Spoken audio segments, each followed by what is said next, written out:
menceritakan sedikit mengenai sejarah Desa Aikmarian, di mana ini terdapat tulisan yaitu Tugu Makam Raja Datu Janggut Marpayung Aji Rangkuti, Desa Aikmarian, Kecamatan Lembah Sorik Marapi, Kabupaten Mandai Natal, Provinsi Sumatera Utara. Letak geografis Desa Aikmarian adalah sebelah timur perbatasan dengan Maga, sebelah barat berbatasan dengan Bangun Purba, sebelah utara berbatasan dengan Ekgodang, dan sebelah selatan berbatasan dengan Siantona. Sejarah Desa Aikmarian, Kecamatan Lembah Sorik Marapi, Kabupaten Mandai Natal. Sebutan Aikmarian, Marian yang berarti ikan atau marikan. Dahulu Desa Aikmarian ini desa yang banyak akan ikan. Setiap air pasti ada ikannya. Maka dari banyaknya ikan disebutlah dengan Aikmarian, Marpayung Aji atau Raja Rangkuti. Raja Datu Janggut dulu menepi di pantai barat, lalu singgah beliau di Sulang Aling, karena di tempat itu banyak dihuni oleh orang Cina. Maka beliau tidak mau menetap karena sudah ada orang yang lebih dulu. Setelah itu beliau menuju ke Torsigantang yang berada di Desa Runding. Sesampai di Torsigantang, beliau berhenti di Arian Arong. Di tempat tersebut beliau memumpar, yaitu yang pertama Sultan Parapat, yang kedua Patua Kombang, yang ketiga Sultan Pacuduri. Semakin banyak mereka, lalu beliau menurun ke Desa Runding, maka disebut orang asal marga Rangkuti dari Desa Runding. Saat turun ke Runding, penyambungan masih seperti rawa.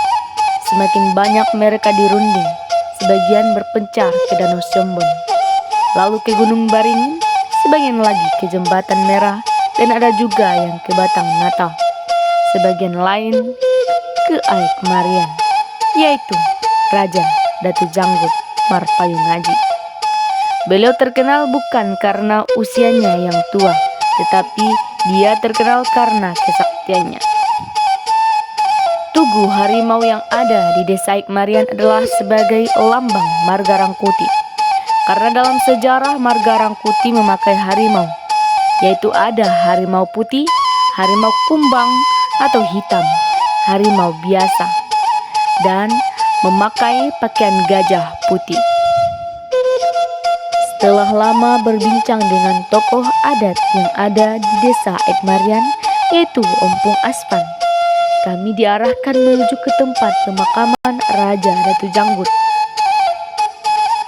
Di perjalanan menuju ke pemakaman, dahulu jalan yang dilalui ini masih berbentuk aspal, tetapi sekarang jalannya sudah mulai rusak dan dikelilingi banyak lumut. Setelah sampai di pemakaman Raja Datu Janggut, dapat kita lihat pemakaman ini sangat lebar, berbeda dengan pemakaman orang biasa. Dahulu di atas pemakaman terdapat lumut yang menyelimuti makam yang setebal kasur. Karena ditutupi oleh bambu, sehingga cahaya matahari tidak sampai ke makam, maka tempat tersebut menjadi sangat lembab. Lokasi pemakaman ini dinamai dengan Hutalobu Mandala Sena, karena dahulu pemakaman ini dikelilingi oleh bambu yang seperti pagar. Di batu nisan beliau terdapat tulisan orang zaman dahulu yang sampai sekarang belum ada orang satupun yang tahu bacaan dari tulisan tersebut. Dan ada juga batu yang terbelah bernama Batu Togor. Dahulu setiap ada orang yang wafat yang bermarga Rangkuti, batunya akan mengeluarkan suara seperti bergemuruh.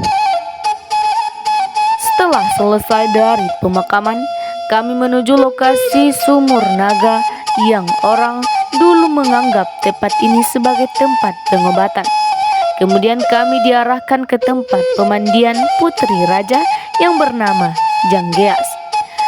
Nama Janggeas disebut karena kecantikannya yang menawan.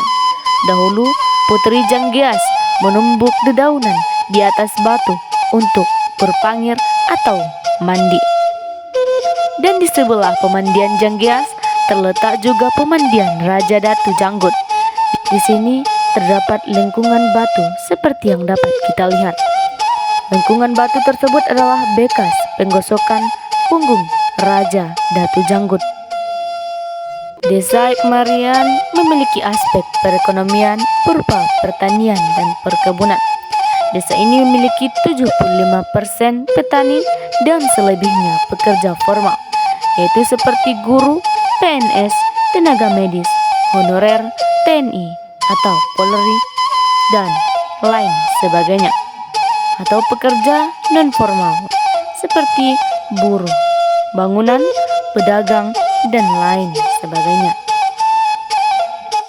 Masyarakat Desa Aikmarian sudah termasuk kepada kategori desa yang sudah mulai modern, karena adat istiadat di desa ini sudah tidak sekental dahulu karena perubahan zaman yang mempengaruhinya. Menurut Sekdes dari Desa Aikmarian bahwa sudah banyak adat istiadat yang dihilangkan dan hanya yang penting-pentingnya saja, seperti pesta dan wiritan.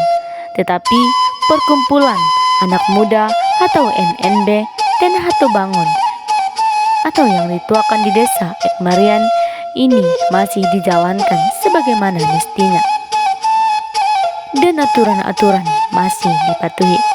Tetapi dikutip dari pernyataan Sekdes, masyarakat masih kurang kompak dalam hal ini.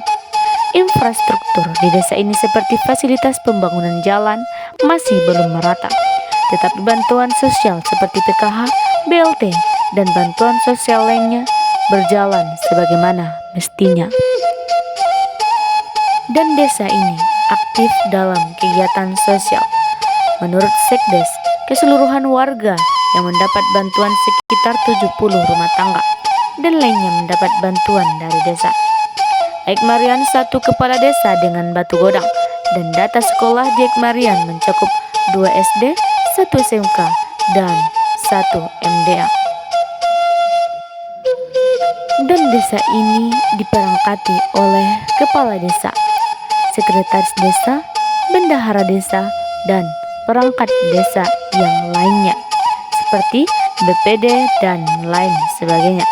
Dan desa masih mengandalkan tokoh adat sebagai penasehat meskipun didampingi oleh aparatur desa dan Parkahanggian. Parkahanggian ini adalah perkumpulan marga-marga seperti Marga Rangkuti, Marga Lubis, Marga Nasution, dan marga-marga lainnya.